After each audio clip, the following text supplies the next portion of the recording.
दोस्तों 7 जनवरी को हमारा कक्षा 12वीं का हिंदी विषय का प्री बोर्ड एग्जाम होने वाला है। इसलिए आज की इस वीडियो में हम अति महत्वपूर्ण प्रश्न उत्तर देखने वाले हैं। एक ही वीडियो में दोस्तों मैं आपको सभी टॉपिक के और पहले ही बता दे रहा हूं कि जो इस वीडियो में क्वेश्चन बताने वाला हूं छपेंगे, क्वेश्चन क्या है आपके छपेंगे प्री बोर्ड एग्जाम में नहीं, मेन बोर्ड एग्जाम में भी।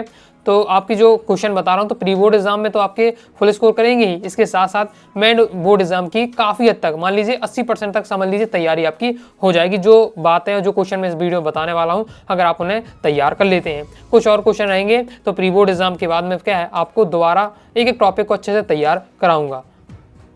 हर साल की तरह इस साल भी हम क्या है बोर्ड एग्जाम में तबाही मचा देंगे। अभी हम प्री बोर्ड एग्जाम की बात करें, कम समय है आपके पास एक ही दिन का टाइम है पूरा पढ़ने के लिए। कहा जाए पूरा ओवरऑल आपके पास 10 घंटे पढ़ने के लिए। तो इसमें दोस्तों आपको पूरा हिंदी तैयार करना है। तो अगर आपने पूरे आपके 5-6 महीने में बिल्कुल भी तैयारी नहीं की है, लेकिन जो वीडियो में बता रहा हूँ तैयार कर लेते हैं, फुल स्कोर करेंगे। और मैं आपको हर टॉपिक से इंपॉर्टेंट बताने वाला हूँ। हिंदी में तो पहले आपको क्या सिलेबस पता होना चाहिए कि सिलेबस अगर आपका क्लियर है तो तैयारी करना बहुत ज़्यादा आसान हो जाएगा। सिलेबस क्लियर नहीं है तो आप भटकते ही रहेंगे, क्या पढ़ें और समय निकल जाएगा, कुछ नहीं आप तैयार कर पाएंगे। तो आपका हिंदी में बात करें तो काव्यखंड होता है, गद्यखंड होता है, पद्य साहित्य का इतिहास, गद्य साहित्य का इतिहास, अभिव्यक्ति, माध्यम, वितान, तो ये आपके मेन बुक वाले टॉपिक हो जाते हैं। फिर आपके व्याकरण में काव्य बोध, भाषा बोध, उनके अंतर्गत भी बहुत सारे टॉपिक होते हैं। निबंध लेखन हो गया, पत्र लेखन हो गया, संदर्भ प्रसंग व्याख्या हो गया, आपठित गद्यांश पद्यांश हो गया। तो ये मैंने आपको मेन टॉपिक बताया। तो हर टॉपिक से मैं आपको क्या है इंपॉर्टेंट इस वीडियो में बताने वाला हूँ। वीडियो काफ़ी लंबा हो जाएगा। फिर अगर आप क्या है पूरा देख लेते हैं ध्यान से अंत तक, पूरी तैयारी हो जाएगी। और हिंदी है तो अलग से ज़्यादा मेहनत नहीं करनी पड़ेगी, मैं आपको बताते जाऊँगा तो आपको क्या सुनते जाइएगा, तो देखते ही देखते आपको क्या है तैयार होते जाएंगे बहुत सारे क्वेश्चन आंसर। और एक एक टॉपिक का क्या है हम क्या है इंपॉर्टेंट क्वेश्चन आंसर देखेंगे, एक साथ में मिक्स करके नहीं बताऊंगा, नहीं ताकि आप कंफ्यूजन ना हो। वैसे भी हिंदी में आपको बहुत ज़्यादा कंफ्यूजन रहती है। इसलिए मैं अलग अलग टॉपिक आपको बताते जाऊंगा और उसके इंपॉर्टेंट क्वेश्चन आपको बताते जाऊंगा। अभी मजा आएगा ना भिड़ो। सबसे पहले दोस्तों हम देखने वाले हैं काव्यखंड, आरोह काव्यखंड के अति महत्वपूर्ण प्रश्न उत्तर। इसमें पहला क्वेश्चन हमारा, थका हुआ पंथी जल्दी जल्दी क्यों चलता है? तो पंथिक दिन को तेजी से ढलता देखकर जल्दी जल्दी इसलिए चलता है कि कहीं उसकी मंजिल तक पहुंचने से पूर्व क्या अंधेरा हो जाए। मतलब जो पथिक है उससे अपनी मंजिल को प्राप्त करना है। और वो राम राम से चलेगा तो अंधेरा हो जाएगा और अपनी मंजिल तक नहीं पहुंच पाएगा। इसलिए वो चाहता है कि आज ही क्या मंजिल पहुंच जाए, इसलिए क्या जल्दी जल्दी चलता है। अतः मंजिल को शीघ्र से प्राप्त करने की चाह में पथ का जो पंथी है वो जल्दी जल्दी चलता है। ऊषा कविता में शोभा, गाँव की शोभा कैसी बताई गई है? मतलब गांव में शोभा किस प्रकार से है? तो क्या है गांव के प्रति घर में प्रातः काल में महिला क्या है सर्वप्रथम चौका लीपती हैं, तत्पश्चात सिल के प्रयोग से मसाले और चटनी पीसती हैं सुबह। और दूसरी ओर सुबह घर के बड़े बुजुर्ग बच्चों को क्या पढ़ाने के लिए इसलिए जो खड़िया चौक दे देती हैं। और कवि ने उसे क्या गतिशील चित्र बताया है। बादल राग कविता में कवि ने बादलों को विलुप्त के बादल क्यों कहा है? विलुप्त के बादल क्यों कहा गया है? कवि बादल को क्रांति का प्रतीक मानता है। क्रांति आने से बुराई रूपी कीचड़ समाप्त हो जाता है तथा शोषित व्यक्ति को जीने योग्य स्थिति मिलती है। इसी कारण कवि ने बादलों को विलुप्त की बादल कहा है। नेक्स्ट है, कैमरे बंद अपाहिज कविता के माध्यम से कवि क्या कहना चाहता है? तो कैमरे बंद अपाहिज कविता के माध्यम से कवि क्या कहना चाहता है? सामाजिक उद्देश्यों के नाम पर जो अपाहिज की पीड़ा को जनता तक पहुँचाया जाता है। इसमें अपाहिज से बेहूदी प्रश्न पूछे जाते हैं, बेहुदे प्रश्न पूछे जाते हैं। बेअपाहिज की पीड़ा को बढ़ाने वाले संवेदनहीन, उनमें करुणा की नहीं क्रूरता रहती है। संचालक अपाहिज की अपंगता बेचना चाहता है, वह एक रोचक कार्यक्रम बनाना चाहता है ताकि उसका कार्यक्रम जनता में लोकप्रिय हो सके। हिंदी है, पढ़ते जा रहे हैं, सुनते ही जा रहे हैं, आप समझते जा रहे होंगे, अपने लैंग्वेज में फिर आप लिख सकते होंगे। छोटे चौकीने खेत को कागज का पन्ना कहने में क्या अर्थ निहित है? तो क्यों कहा है कागज, छोटे से जो चौकोना खेत क्यों कहा है कागज के पन्ने को? क्योंकि कभी अपने कभी कर्मों का किसान कर्म जैसा बताता है। तो किसान की तरह क्या है कभी अपने आप को कहता है। अगर आपने चैप्टर समझा होगा तो फिर आप समझ रहे होंगे पूरी तरीके से, आपको ज़्यादा दिक्कत नहीं होगी। नेक्स्ट है, तुलसीदास जी के अनुसार संसार में पेट भरने के लिए लोग क्या क्या काम करते हैं? तो लोग क्या करते हैं? मजदूरी, खेती, व्यापार, भिक्षा मांगते हैं, भाट का कार्य करते हैं, नौकरी चाकरी करते हैं, चोरी करते हैं, दूधगिरी करते हैं, जादूगरी करते हैं यानी कर्तव्य दिखाते इत्यादि कार्य करते हैं अपने पेट भरने के लिए।